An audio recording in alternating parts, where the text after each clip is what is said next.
Welcome to Sweethearts or Rivals. I'm Charla. I am Justin. What are we doing today? Our summer vacation special. Right. Yep. Which we will turn into a podcast as well to be a podcast episode. Sounds good. Right on. I hope it sounds good. So what do we do for our summer vacation? We went to Halifax and we went to the Boardroom Game Cafe. That's right. And we intended on spending one entire day there. Yep.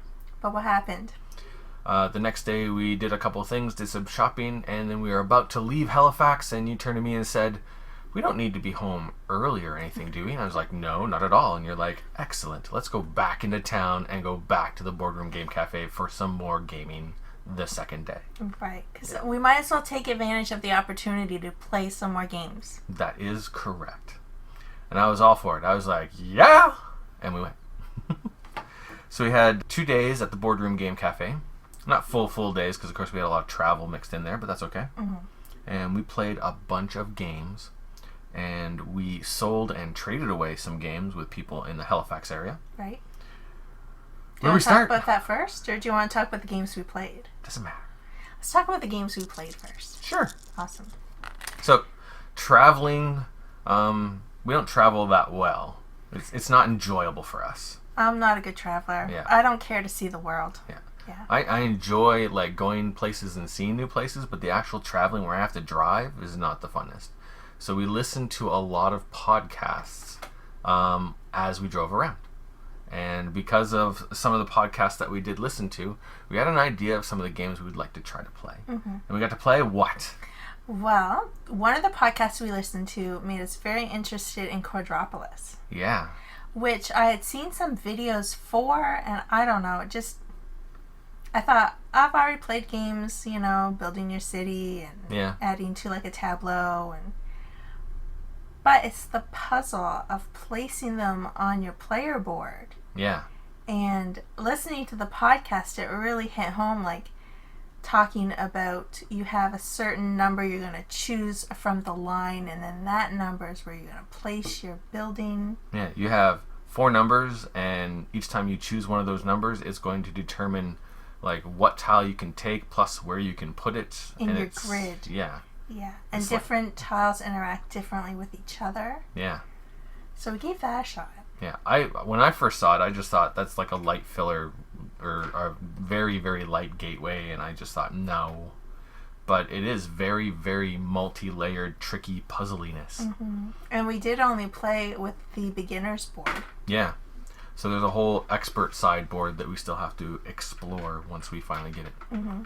And should we have a chance to pick it up in a math trade? I think we probably should go for it. Yeah. Because the theme is really interesting. Like, I really did feel like a city planner. Yeah.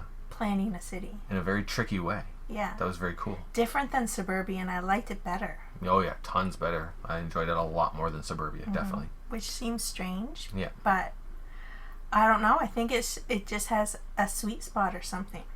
Like, it's light but not too light, and it's medium but not heavy medium. Like It kind of reminded me of Karuba. Karuba, when I first saw it, looked way too simple and easy and light. Mm-hmm. But there's all this kind of hidden depth to it that's not immediately apparent until you start playing it. Right. Which was kind of neat. We did just pick up Town Center, which is also another kind of city building in a unique way. We haven't had a chance to play it yet, though. No. So we're going to have to play that to see if it kind of hits the same kind of itch, I guess. Right. Yeah. So it wasn't like, oh, we need to run out and buy this immediately. Mm-hmm. But that was interesting. We're going to have to explore further. Right. Cool. What else did we play? We've been on the fence about Time Stories for ages. Yeah. And they had a copy on the shelf. So we gave it a shot. We didn't play through a whole scenario. No. Because we thought, number one, we can't read the whole rule book in depth. No. Let's get the gist of it and just give it a little taste. Play around with it a little bit. Yeah, and see if we would be interested in it. And were we? I think we are. Because it's right there. Yeah. And we picked up a copy while we were there. Yep. So we'll have to have more to talk about that later. Yep. And of course, we won't spoil anything, of course. No. But I think it's right up our alley. Yeah. It was really neat. Even with like not fully understanding the nuances of the games and the rules set and stuff like that, it's still like this is very neat. The idea of it was very cool. Yeah. So it's kind of, I don't even know how to explain it for people that don't know anything about it. Time stories? Yeah. Well, it's cooperative. And you have this great big stack of cards, and you kind of, there's very minimal instructions on what to do, so you read the first card and it tells you what to do next, and then there's like instructions on how to start the scenario. And when you actually play the scenario, the thing that I love the most so far is... Warning, possible spoiler alert. Kind of. Sort of. Maybe. Skip about 30 seconds.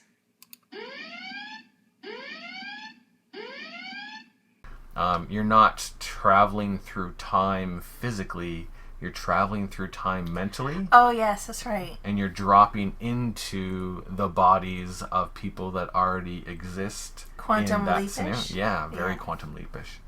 So that was just very neat. Like the very first thing, like, oh, so we have to take a look at all the possible characters that we could be taking over, and then we're going to have to play those characters and like hijacking Time Lords. Yeah.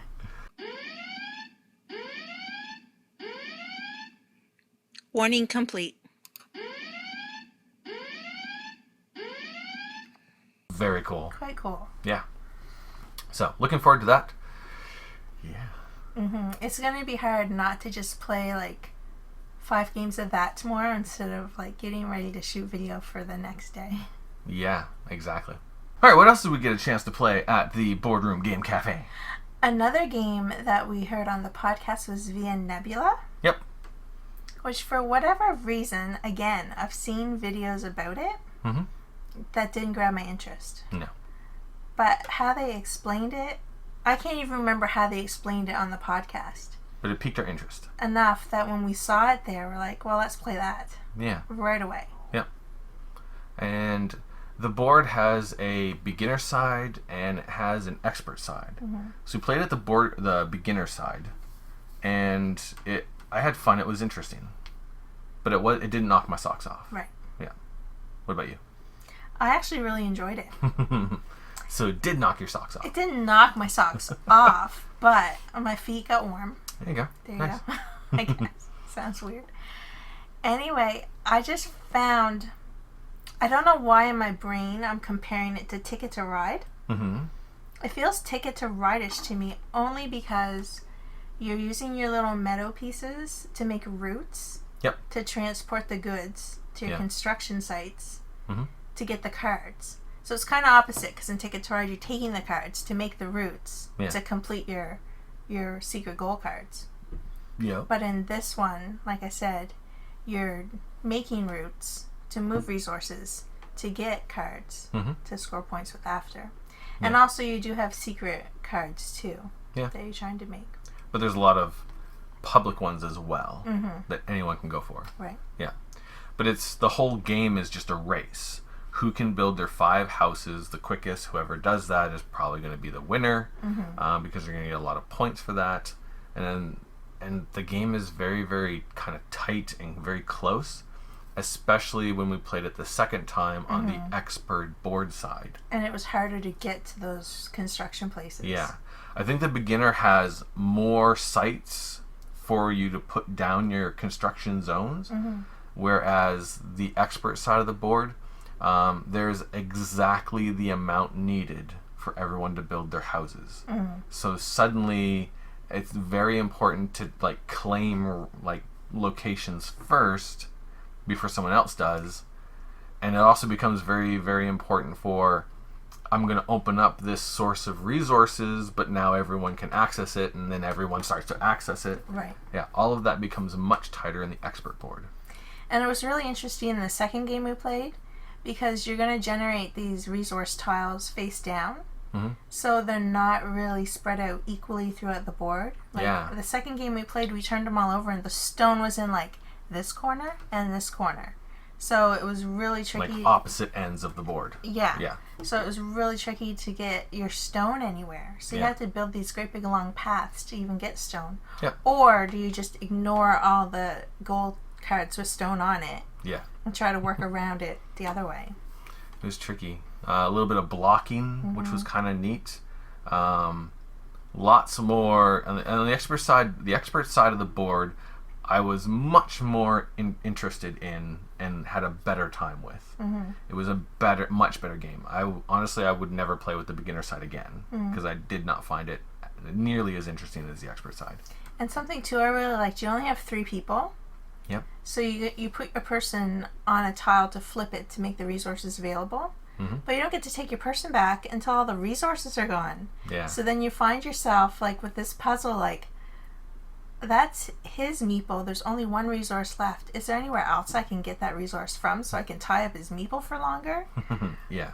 Like it's lots of a very interesting dynamic there. And lots of little tiny interesting decisions that aren't immediately apparent when you like read the rules or watch the game being played, which I think is why when we did research on it, we're like, meh, whatever. Yeah. But then when we were listening about people's experiences playing it, it's like, okay, that does sound interesting. We need to try that. Yeah. And I think I would trade for that one as well. Yeah, definitely. I don't know, though, if I would trade my ticket to ride for it. No, I don't think so. I don't know. We'll see if one comes up on a math trade sometime. We'll see. Yeah. So what else did we play that night? I've been hearing a lot of people talk about the game Holmes, Sherlock, and Mycroft. Yeah. So I decided, since they had a copy, we should play it and see what all the hype was about. Well, never heard of this game. Never really saw it. We saw it there, and you pointed it out, so we went and checked, and they had it on the shelf. It was a 2-player game only. Right, and we're always looking for a good 2-player game. Absolutely.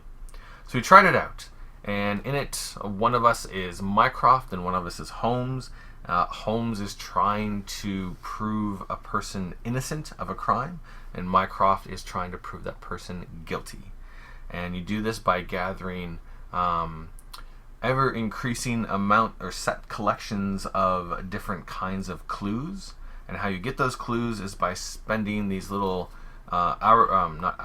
magnifying glass tokens and interacting with an ever increasing set of characters with powers. And so I didn't enjoy it that much. No. I thought I was going to have fun cluing for looks, but I didn't. No. It's just basically a set collecting game. Yeah. And you're just moving your meeples around. Yeah. And I don't find that it wasn't engaging. It didn't hold my imagination. Yeah. And like a Sherlock Holmes game should, because it's so rich in theme and story. Yeah. And none of that came through for me in this game. No. Even the different characters with their different powers, even though the powers from some of the Sherlock characters that I know about, they made sense. Right. But it wasn't a thematic, oh, that makes sense in an awesome way that was engaging. It was just like, I guess I get 5 of those magnifying glasses now. Great. Your turn. Yay. Yeah, it wasn't... It didn't grab us. No. Yeah. And it's funny because if I reading through the rule book and just picturing in my head how these mechanisms would kind of fit together and work, seemed interesting. But actually playing it wasn't that engaging or fun, and I think the reason for that is because it reminded me of kind of like Daxu. In a different way, yeah. Yeah. But Daxu is much, much, much better. And we've been having such a good time playing that game, I guess, because that game's so awesome for us. Yeah. We're looking for 2-player games that like really have that same sort of feel. Yeah. Whereas this one, didn't. In the Sherlock one, if you had like a whole lot of one set, that was a good thing. So it's kind of that very standard, I just get to get as much of this as possible, and if I'm going to lose whatever, I'll just focus elsewhere. Whereas in Daxu, having a lot of one type is actually a really bad thing. Right. Which adds all these extra layers of messing with each other. You have to balance. Yeah. Whereas for this one, you didn't. And how you gain cards is different because you're getting an ever-increasing pool of suspects, or not suspects, but people you can interview or whatever. Yeah. To get your clues.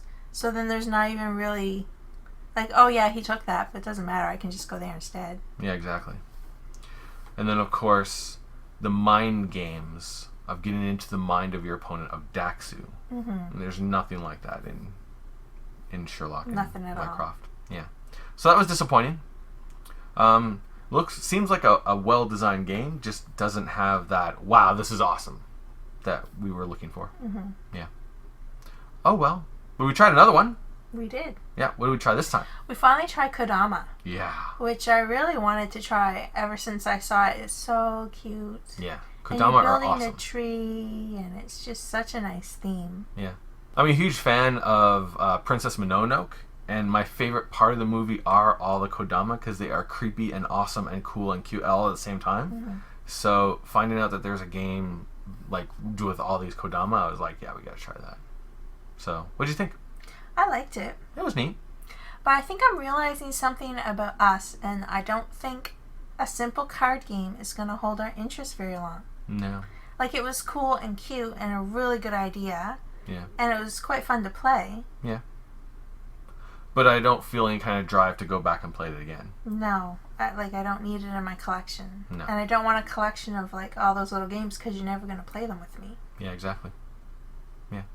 So, neat. But it was cool and cute. And it's a good game. Yeah. And I really enjoyed, like, puzzling out where to put each branch, and then, like, the cards can't touch another branch. So, I mean, that was cool, like, how you had to tilt them and place them, and then you scored on how many little creatures were on each branch of the one that you placed, all the way down to your trunk. Yep. Like, it was really cool and puzzly. Yeah. And I liked it, but... And then kind of stepping back and looking at your tree, like, kind of like getting the big picture was really neat, because you could have this really cool tree set up. That was cool. But yeah, just that was neat. I had fun. Don't really need to go back and play that again. Yeah, which is unfortunate, because it was so cute and such an awesome theme. We need a nice, like, board game with Kodama in it. Yeah, that'd be cool. There you go. So that wrapped up our first night at the Boardroom Game Cafe, and then we left. Then we came back the next day for several more hours, and what did we play then? We played Marco Polo. Yeah. And that was one of the reasons we went back. Yeah. Because by the time we had played all these games, it was too late, and I couldn't concentrate anymore on learning a new game. Yeah. But they had Marco Polo, and we've heard a lot of things about it lately, and we're kind of curious, and we didn't know if we wanted to buy it. But that's what's so great about the boardroom, is you can go and play and try before you buy. Yeah. So we went back and we tried it. Right, and what'd you think? I thought it was funny that we sat down and was like, well, you know what? We don't want to be here all day. So why don't we just play a couple of rounds and see if we like it? And then we'll go on to another game. Yeah, we played a whole game. We did.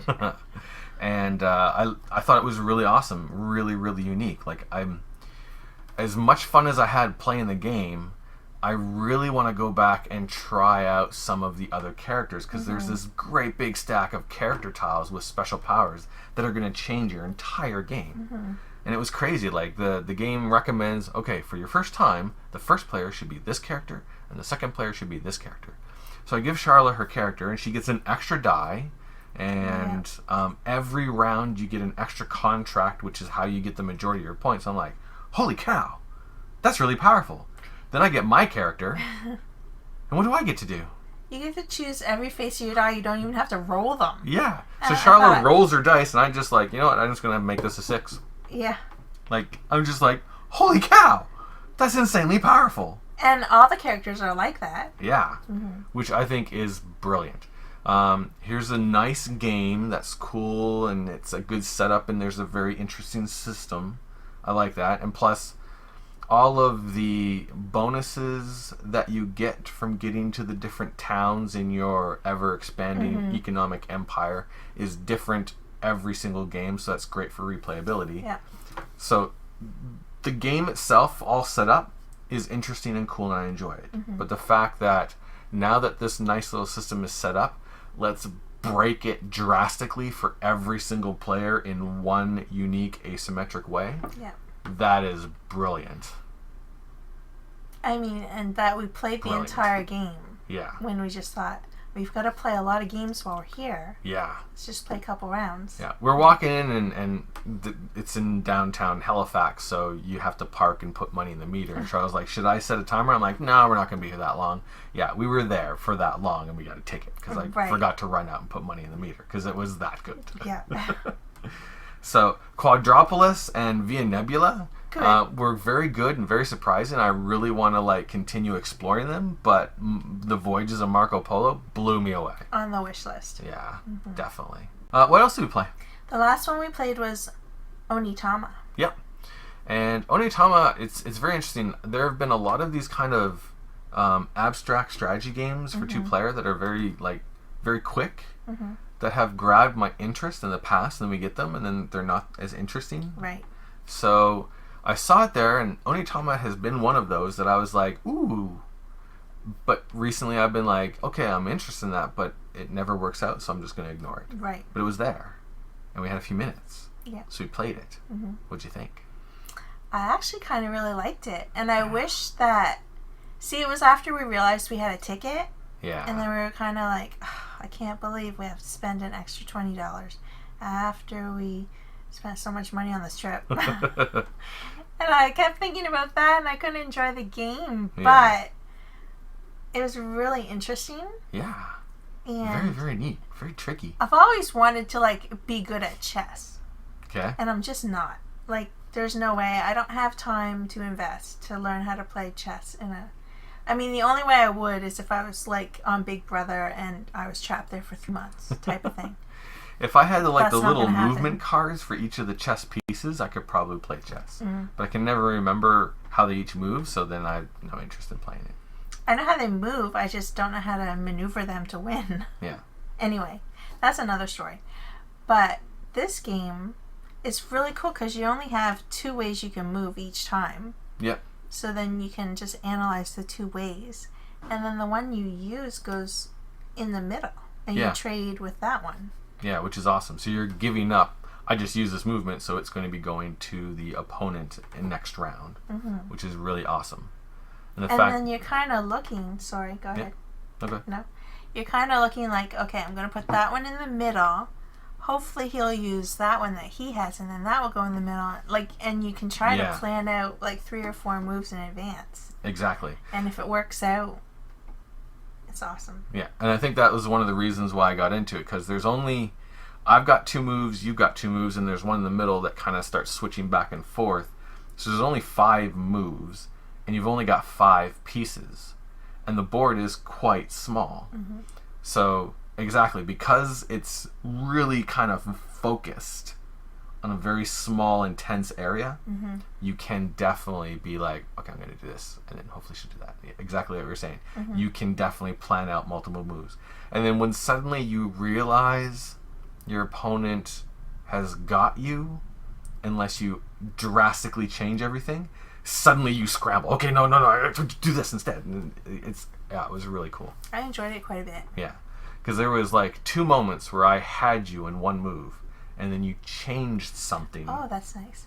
And I realized you had me. And so it was kind of like this little cat and mouse back and forth trickery.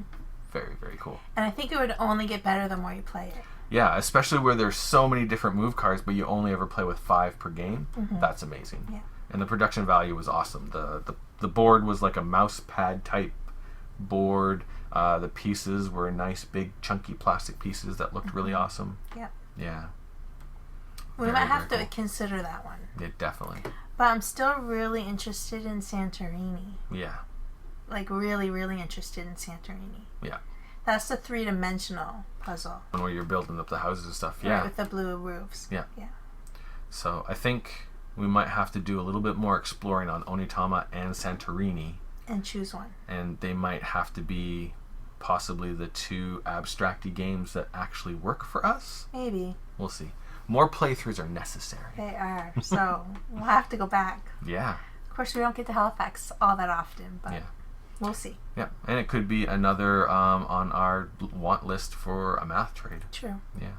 Cool. So then we hit the road.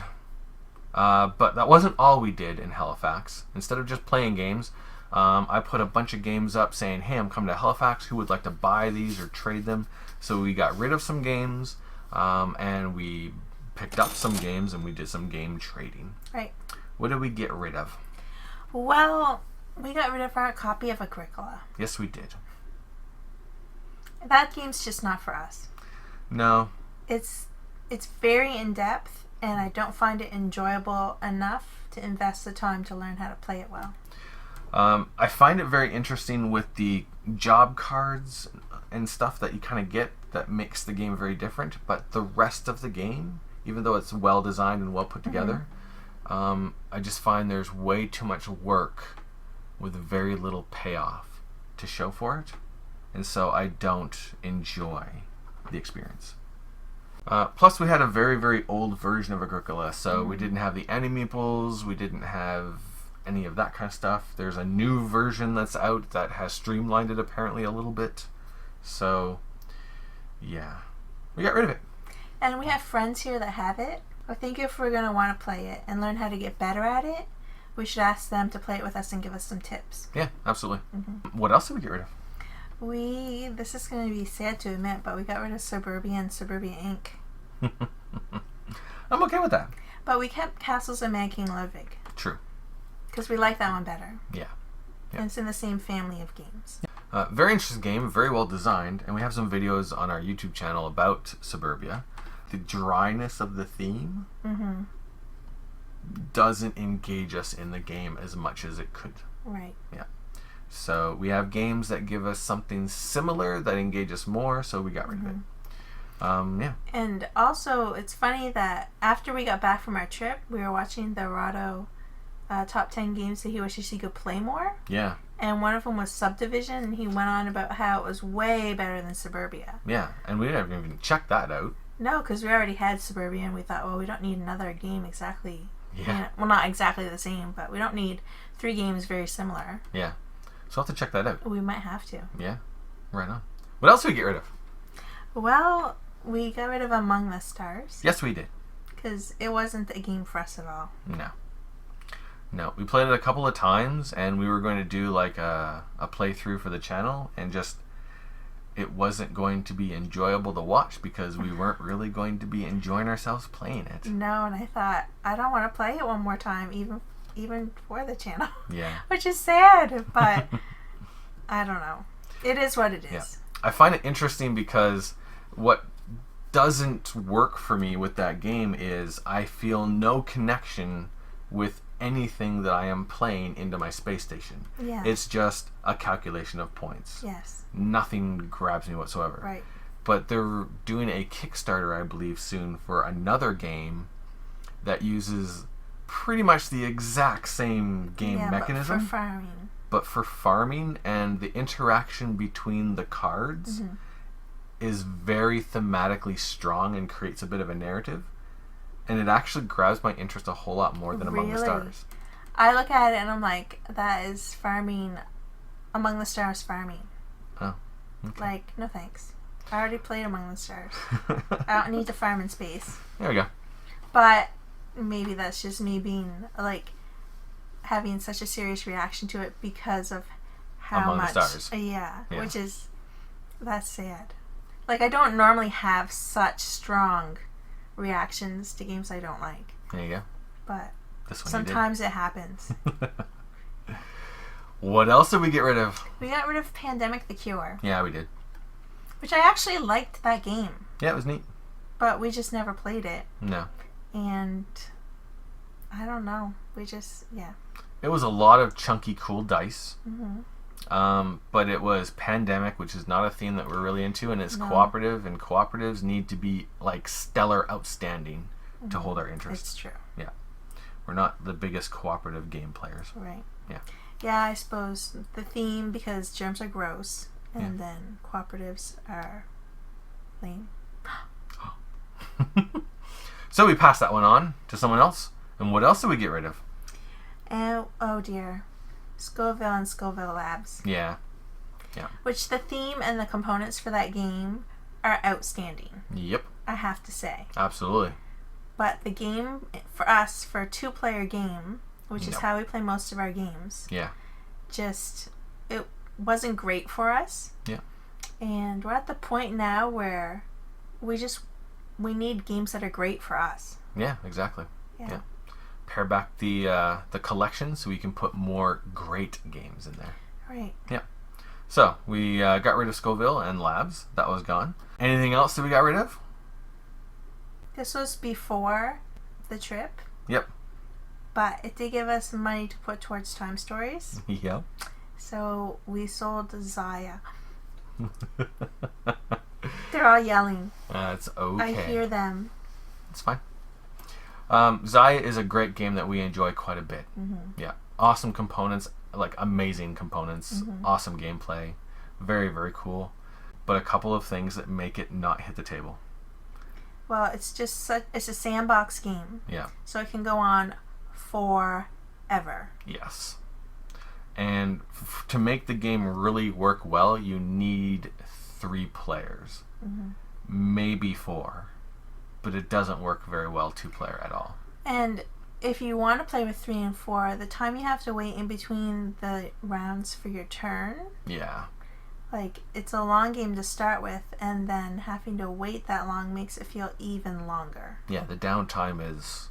There needs to be a way to streamline that so the downtime is not But so ridiculously long. When you're playing on your turn, it's fun. Oh, yeah. Yeah, absolutely. A lot of fun. Tons of fun. Mm-hmm. Yeah. So, we got rid of Zaya. Oddly enough, somebody bought it in our local area, so it's not gone far. No, we could still play it if we wanted to. Exactly. Yeah. So that was cool. And then we actually traded a game. We did trade a game. Yep. Do you want me to say it? You can say it, because I don't want them to yell at me for this either. Here we go. We traded away Bruges and City on the Zwin for Abyss. Mm-hmm. And that was scary for me, because... The face on the cover? No. Oh, okay. No. It was that everything I watched on Abyss, Mm-hmm. I was so not interested. Really?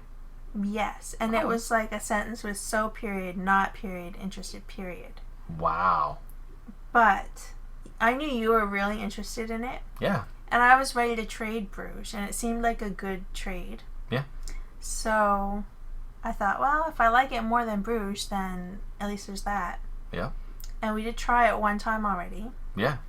Way better than I thought it was going to be. Very cool. Like, way better. Yeah. I was very impressed. Yeah. But this is coming from, I thought it was going to be the dumbest game. So just take that with a grain of salt. And it almost seems like a kind of a running theme with a lot of the games we've played lately, but games that seem on the surface to be pretty straightforward and easy, with all these kind of like hidden consequences, hidden little nuances underneath the surface. Right. Enjoyed it quite a bit, and honestly, I don't think we really played it correctly. Just because there were a lot of cards in that council area that really we could have just been snagging all the time and then buying stuff immediately. Mm-hmm. Like, the way we were playing almost should have ended like many, many rounds sooner. Right. Well, it's the first time we played it. Yeah, we were exploring stuff. Right. So we were just learning. Yeah. So again, a lot of little nuances like, oh, if you do this, it means this. Right. Interesting. And I have to mention one thing, because it's got those pearls. Yep. Which I find when... I don't know why I have this belief about board games, but I feel like if you've got really jazzy components, you're like trying to take away from like, oh, maybe this part of the game's not so shiny, but here, look, there's some pearls in it. They're awesomely good components. Oh, wow. But I'm trying to distract you away from like, yeah, this part is kind of pearls. You know what I mean? That's the kind of impression you get? Yeah. But like when some of the components are like, oh, look at the metal coins, or oh, look at, I don't know what else I could say, but like a distraction from a more important part of the game you need to focus on, but you're not because you're distracted by the shiny components. Right. But in this case, did you feel that was the case? No. Right on. But I'm just saying, when a game has something like that, I kind of dismiss it a little bit in my mind to start with. Wow. I know. I don't know. It seems like it's really wrong, and I'm guilty for those feelings, but... There you go. I don't know. It just happens. Yeah. So then we got back from our trip, and like the next day, there's a Canadian-wide math trade with the ad list ending that everything that we had kind of on our let's try to sell or trade, we can put into that. Mm-hmm. So we might actually end up getting some more games. Yeah, I'll have to keep you posted. That was our summer vacation special. Yes, thanks for watching. Thanks a lot. Or listening. Yeah. And we'll see you in the next video and or podcast. Laters. Thanks.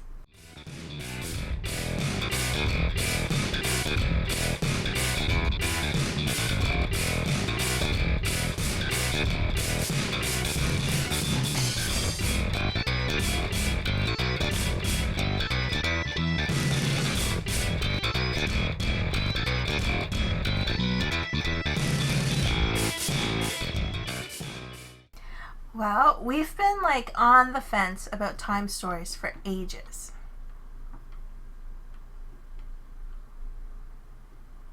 Done? And so I don't enjoy the experience. Aw, Jinx.